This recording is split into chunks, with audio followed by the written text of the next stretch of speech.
Hi friends, అందరికీ నమస్కారం. Please ఛానల్ని సబ్స్క్రైబ్ చేసుకోండి, వీడియో లైక్ చేయండి, ఇతరులకు షేర్ చేయండి.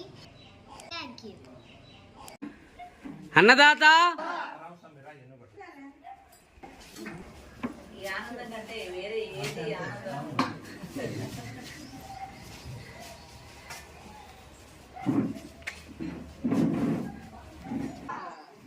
అన్నదాత అన్నదాత అది కూడా ఇంత చక్కగా స్వీటు ఒక హాటు అయినాక మంచి అన్నం నేను ప్రతి నెలలో ఖచ్చితంగా మీకు ఇట్లా భోజనం పెట్టాలని చేశాడు. మేడం గారు ఈ రోజు రావటం కూడా మనం అందరం చాలా సంతోషించాలి.